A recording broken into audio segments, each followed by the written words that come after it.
Good morning, good afternoon, good evening, and welcome to my channel. As many of you may know, I lived all around the country. I had a very fortunate experience in doing that. Not only did I get to explore new cities, but I met some great people along the way. And I developed really great friendships, but it's really challenging to stay in constant contact with them. Thankful for Facebook and other social media platforms where you can kind of at least see through their lens what's going on in their life. But once I move, I don't forget about my friends, but it's really challenging to stay in a day-to-day communication with them. But I grew up in New Jersey, right outside of Manhattan, just across the George Washington Bridge. I went to college in Pennsylvania, right outside of Philadelphia. After college, I worked in downtown New York, so I had that New York experience. And then after that, after about 4 years, I got married, moved to LA, St. Louis, New Orleans, and we landed here in Charlotte. And along the way, I met some dynamic people, developed some great relationships. Now, growing up, I had some really wonderful friends. Oh, my dearest friends are the ones that I absolutely grew up with. And so one of my dear friends, we've been really good friends since 4th grade and all the way through, just 4th grade and beyond. And then we had our little crew. You know how you have your crew of 4 or 5 in high school. And so we were in the same crew. But I hadn't seen her in over 30 years. And again, thankful for Facebook because that's how we reconnected. We speak on the phone, not all the time, but periodically. And trust me, when we pick up the phone, it's like the conversation never stops. Don't you just love friendships like that? So I hadn't seen her in about 30 years, and she reached out to me Friday night and said, I'm in town. What are you doing tomorrow? And so I was like, wait, what? Okay. And I had already made some quick plans to hang out with one of my newest and dearest friends that's here in Charlotte. And I've had a video on her because she is absolutely one of the nicest people that I have ever met. And, I even told her over the weekend, there's a reason why we are connected. And I haven't quite figured it out yet, but I know there is a reason because just the way that our friendship has blossomed. And again, I don't see her all the time, but when I do, we have such a great time, great laughs, great conversations. She is a very sincere person. That's why I say that she is one of the nicest people I have ever met. So I felt really special because I was able to bring one of my oldest, dearest friends and one of my newest, dearest friends together, and we were able to hang out on Saturday. So we had already made plans, and my old friend just came along. So there's a Black playwright writers group, and let me see if there's a name on it. It's the African American Playwright Group, and they put on a performance on Saturday here in Charlotte at the Blumenthal Theater, and it was called a 10-minute play festival. So there were 7 playwrights, and so there were 7 different plays that they performed or had their actors and such to perform for us. When I tell you, that was one of the best events I've gone to in a long time. And I'm not just saying that because of COVID and what's a long time, but no, seriously. So I grew up going to plays on Broadway in New York, going to the Beacon Theater in New York to see plays, always going to plays. My church at home back in New Jersey used to put on plays. So I really love plays. I appreciate the way the stories build and the unexpected outcomes sometimes, or the expected outcomes. Either way, just seeing the actors perform. I remember back in the day even going to some of Tyler Perry's older plays before he got on as a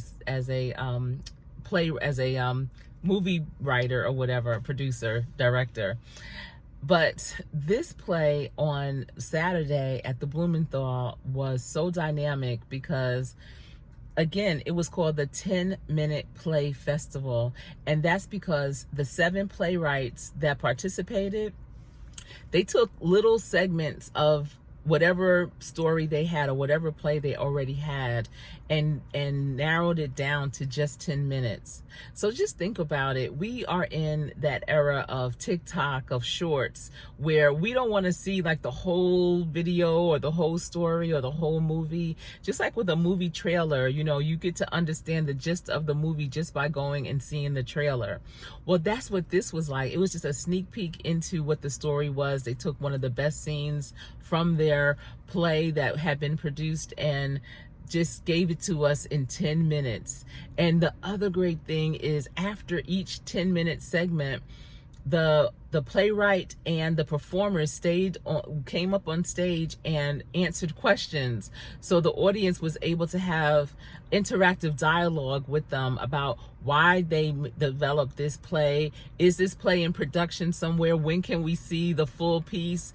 What inspired them to do it? Some of the actors, it was their first time on stage, so they explained how they prepared and how they were nervous, but you know, how they just really got into the character. And it was so good. Oh my goodness. I don't even think I want to see a full play anymore, because I loved this type of format. You know, we don't have long attention spans anymore. And so that 10-minute was just enough. It really was. And so I knew one of the playwrights, because she's actually my workforce development coordinator, and she is dynamic. And I've seen her play, one of her plays, in full performance. And so I know she is dope. But I told her, I said, you know what, y'all need to keep this going. Somehow y'all need to figure out how to make this a situation where, you know, it's a continuous thing, because everyone enjoyed it. Just, you got to network with different people as well. There was a ton of creatives in there. You know, the theater that they selected was very appropriate. It wasn't too big, wasn't too small, very intimate. So everyone was it was like right there. No one was too far away. It was really, really good. And towards the beginning, I remember my dearest friend from growing up, she was sitting in the middle, and she said, I am so glad you invited me to this. Oh my goodness, this is so much fun. This is wonderful. I love this. I've never experienced anything like this before. So I was glad to have that experience with her too. And then, you know, she was in town for her family reunion on her father's side, and I had never met her father. Even though we've known each other since the age of 9, I never met her father before. He lived in Detroit, so she would go to see him, but you know, if he came into town, I never got to meet him. And I want to say he came to our high school graduation, but for whatever reason, I didn't get a chance to meet him then. So I got to hang out with her dad. I crashed the family reunion. We got to the park area late, and it was actually almost over. They were getting ready for the group picture. And when we walked in, everyone was like, oh, okay, there she is, good, you know. And so she introduced me and my other friend, because she came too. And they all looked, and I just said, hey cousins, hey auntie, unc.